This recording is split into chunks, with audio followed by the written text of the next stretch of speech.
তো সামনের সপ্তাহটা হয়তো আমি আরো অনেকগুলো ব্যস্ততা আছে, যে কারণে আপনাদের এইভাবে ফর্মালি সময় দিতে পারবো, যে কারণে আমি ভেবেছি যে আজকের দিনটা একটু ফ্রি আছি, আপনাদের সাথে একটু সময় আমি বসি, কারণ না হলে আমার ভালো লাগবে না। কারণ আমি 10 মাস প্লাস প্রায় 11 মাস হতে চলবো এখানে কাজ করছি। যখন খাগড়াছড়ি থেকে আসি, তার আগে আসলে দাউদকান্দি সম্পর্কে একটা ধারণা ছিল যে খুবই জটিল জায়গা। আপনারা যেমন আমার সম্পর্কে ধারণা করেছেন যে লেডি অফিসার পারফেক্ট না, আমারও ধারণা ছিল যে দাউদকান্দি সম্পর্কে যেরকম একটা জটিল জায়গা, আমি কি পারবো, একটা ভয় ছিল সত্য কথা বলতে। যেটা তো দাউদকান্দি কখনো আসবো ইয়নো হিসেবে এটাও আমি কখনোই ভাবি।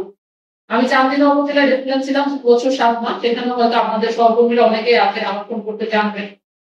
কর্মকালে চেষ্টা করি সবসময় মানুষের সাথে তাদের যে সেবাটা দেওয়ার সরকার আমাকে দায়িত্ব দিয়েছে শতভাগ যেন দিতে পারি। সবসময় তো পারা সম্ভব হয় না, আমাদের প্রতিবন্ধকতা থাকে। তো আমি আমার এর থেকে চেষ্টা করি যাতে আমার দায়িত্বটা আমি পালন করতে পারি, যেটা আমার কাজ। আপনারা অনেকেই বলেছেন আমি এটা করেছি, আমি সেটা করেছি। আমার কাছে মনে হয়েছে আমি তো আমার দায়িত্ব পালন করেছি, আর কিছুই করি, পুরোটাই আমার দায়িত্ব। সরকার আমাকে এই কাজটা করার জন্যই এই চেয়ারটাতে আমাকে বসিয়েছে। সাধারণ মানুষ হয়তো সেবা পেয়ে খুশি হয়েছে, এটা তো তার প্রাপ্য, এটা এটা দেওয়ার জন্যই আমি এখানে। তাকে যদি আমি সেটা না দিই তাহলে সেটা আমার অপরাধ, যে আমি তাকে তার প্রাপ্য সেবা থেকে বঞ্চিত করেছি। আমি নিজে এটা মনে করি।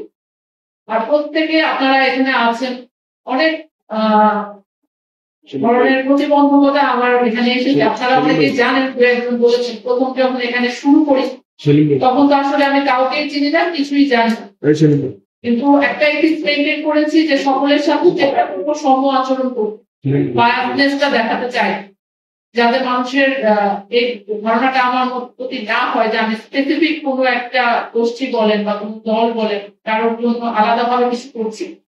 এটা থেকে বের করার চেষ্টা করেছি। কাজ দেখে বিল দেওয়ার বিষয়ে অনেকে বলেছেন আপনারা।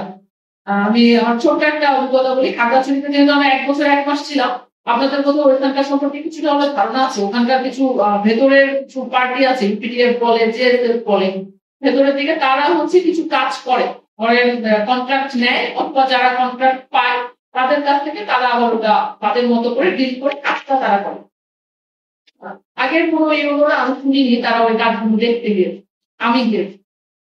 এমনও হয়েছে যে একটা এইচবিবি রোড হয়েছে, প্রায় মনে হয় 85-86 লাখ টাকার বিল ছিল। তো আমার পিআই সাহেব যিনি ছিলেন উনি প্রচন্ড ভয় পাচ্ছিলেন ওখানে যাবেন কিনা। উনি তার আগের সপ্তাহে দেখে এসেছেন, উনি থাকা অবস্থায় ওখানে একদম গোলাগুলির মতো। তারপরে আমি সেখানে গিয়েছি, না এত টাকার বিল দিব, রাস্তাটা একটু আছে কিনা আমার তো দেখতে হবে। তো আমি গিয়েছি। আমার অতিরিক্ত জেলা প্রশাসক তার জেনারেল স্যার আমাকে ডেকে বলেছেন, তোমার এত সাহস এখন কি দরকার, তুমি কেন যাও, এসব জায়গায় তুমি যাওয়া উচিত। কিন্তু আমার মাথায় কাজ করে এটা যে আমি দেখে দিই জনগণের জন্য সরকার টাকাটা দিয়েছে, কাজটা পুরো কি। এটা চেষ্টা করেছি এখানেও। 100% পারিনি। আমাদের সাংবাদিক পরিষদ বলেছেন শতভাগ, শতভাগ আসলে সম্ভব হয় না, কারণ আমাদের শতভাগ আমি তো সবগুলা ডিপার্টমেন্টেরই সাইনিং অথরিটি, যেসব উন্নয়নমূলক কাজ হচ্ছে শতভাগ আমার পক্ষে সম্ভব হয় না, কিন্তু আমার যতটুকু সম্ভব হয়েছে আমি আমার থেকে সর্বোচ্চ চেষ্টা করেছি। শুক্র শনিবার পর্যন্ত আমি বের হয়েছি, যাতে আমার ওয়ার্কিং ডে গুলোতে আমি সময় দিতে পারি না। শুক্র শনিবার হলেও সন্ধ্যায় হলেও আমি আমার এর থেকে যতটুকু পেরেছি দেখে আসার চেষ্টা করেছি। বাকিটা আল্লাহ জানেন কতটুকু কাজ করতে পেরেছি। আর আপনাদের সম্পর্কে যদি আমি বলতে চাই, আপনারা এত সহযোগিতাপূর্ণ মনোভাব সম্পন্ন, এটা আসলে আমার ধারণার বাইরে ছিল। আমি দাউদকান্দি উপজেলায় একজন সাংবাদিকও নেই যে আমাকে হচ্ছে কোনো অসহযোগিতা করেছে, এটা আসলে বাড়িয়ে বলছি না। আমি নিজে ফেস করেছি, আমি জানি না আমার পরের ইউনো এসে তার অভিজ্ঞতা কেমন হবে, সেটা আপনারা ভালো জানেন। আপনারা তাকে সহযোগিতা করেন, আমার মনে হয় আমার মতো করে সেও বলবে। আমি প্রথম এসে বলেছিলাম যে আমাকে ফোন করতে পারবেন যে কোনো সময়, আপনাদের যে কোনো প্রয়োজনে, কারণে অকারণে। আমি কিন্তু সাধারণ মানুষ থেকে শুরু করে আমাকে যত ফোন এসেছে আমি এ পর্যন্ত অ্যাটেন্ড করিনি, কেউ বলতে পারবেন। আপনাদের ফোন কখনো আমি ব্যাক করতে না পারলে 100% ব্যাক করেছি। যেটা রাত্রে অনেক সময় 1টা-1:30টার সময় আমাকে অনেকে ফোন করেছে। অনেকের বাসায় বিদ্যুৎ নাই, আমাকে ফোন করেছে বিদ্যুৎ নাই কেন। আসলে তারা তো জানে না যে কাকে ফোন করতে হবে, ফোন করেছে আমি অ্যাটেন্ড করেছি। আমি অ্যাটেন্ড করি, ফোন রাত 3টার সময় হলেও আমি অ্যাটেন্ড করেছি। দুর্গাপূজা চলেছে দাউদকান্দি উপজেলায় 3টা 4টা পর্যন্ত হচ্ছে অতি সাহেবের সাথে কথা বলেছি, পূজা মণ্ডপের কমিটির সভাপতির সাথে কথা বলেছি, সুন্দর করেছি। মানে ফোন ধরা নিয়ে আমার মনে হয় না কেউ আমার সম্পর্কে বলতে পারে যে আমি ফোন করি না। সাধারণ মানুষ বলেন বা দেশের বাইরে থেকে অনেকে ফোন দেয়, আমার ওটা করে দিতে হবে। জন্ম নিবন্ধনের আবেদন অনেকেই আছে তারা দেশের দূরে আছে, জন্ম নিবন্ধন সংশোধন করতে পারছে না, আমাকে হোয়াটসঅ্যাপে অজস্র মেসেজ পাঠাবে যে আমার এটা একটু করে দিলে আমার উপকার হয়। আমি তাৎক্ষণিক ভাবে হচ্ছে আমার যে সহকারী যারা কাজটা করেন তাকে পাঠিয়ে বলছি আপনি এটার কাজটা নিবে করে দিবেন। আমি আবার তাকে ফিডব্যাক দিয়েছি আপনার এটা হয়ে গেছে, আপনি দেখেন। মানে এটা আমি করেছি, মানে এটা আমার নিজের প্রশংসা বলছি না, আমার কাছে মনে হয়েছে এইটাই আমার কাজ। আমি প্রচারমূলক মানুষ, এজন্য আপনাদেরকে অনেক জায়গায় নিয়ে যাইনি যে আমি এই জায়গায় যাচ্ছি ওই জায়গায় যাচ্ছি।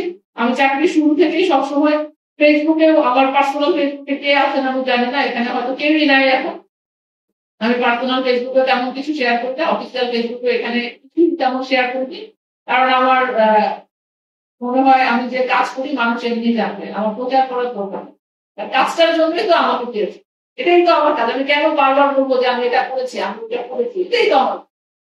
আপনারা অনেক জায়গায় বলেন যে আমার মূল্যবান সময় আমি দিয়েছি, আমার সময়টা তো আপনাদের জন্য, আমার সময়টা তো মূল্যবান হয়েছে আপনাদের জন্য, এলাকার জনগণের জন্য যে এই কাজটা আমি করবো ওই সময়টা তো আমার মূল্যবান হয়েছে, আমি আপনাদের করতে পারবো সেটা।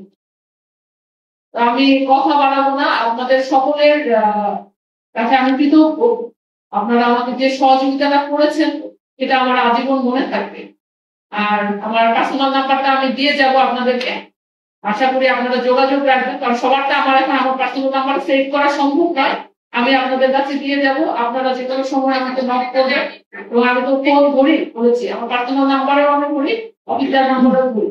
কখনো ধরতে না পারলে জাস্ট টেক্সট আমি রিপ্লাই করব, অথবা যখন আমি ফ্রি থাকবো আমি 100% ব্যাক করবো, এটা শিওর থাকতে পারে যে আমি কল ব্যাক করবো।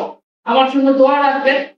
আর চাকরির ক্ষেত্রে আমি পোস্টিং এর ক্ষেত্রে কখনো বলি নাই যে আমার এইটাই লাগবে। আপনারা সবাই বলেছেন, আমি যেন অনেকেই বলেছেন ফ্রিল্যান্স ভিত্তিক হয়ে যেন আসি, আমাদের একজন বলেছেন সেটা সম্ভব নয়। এখন আমি জানি না আল্লাহ দিচ্ছি কার কপালে রেখেছেন, আমি কোনো কিছুই চাই না, আমি শুধু চাই আমার জন্য যেটা মঙ্গল আল্লাহ যেন আমার সেটা করে, সেটা রীতি হলে রীতি না হলে না। আপনাদের কাছে শুধু আমি প্রত্যাশা করবো আমি যদি আপনাদের কিছু হলেও আমার প্রতি আপনাদের মায়া থাকে, আমি কিছু হলেও আপনাদের উপকার করে থাকি, দোয়া রাখবেন আমি যাতে সারা জীবন ভালো থাকি, আল্লাহ যেন আমার মঙ্গলের যেটা ভালো সেটাই করে। আপনাদের প্রতি শুভকামনা থাকবে। আর দেখা করবেন নারায়ণগঞ্জ খুব কাছে, সময় আমাকে ফোন দিবেন, আমার কাছে ভালো লাগবে যে আপনাদের মানুষ আমাকে মনে রাখছে। আর কথা বলার না, সবার প্রতি শুভকামনা রেখে আমি আমার বক্তব্য রেখে আল্লাহ।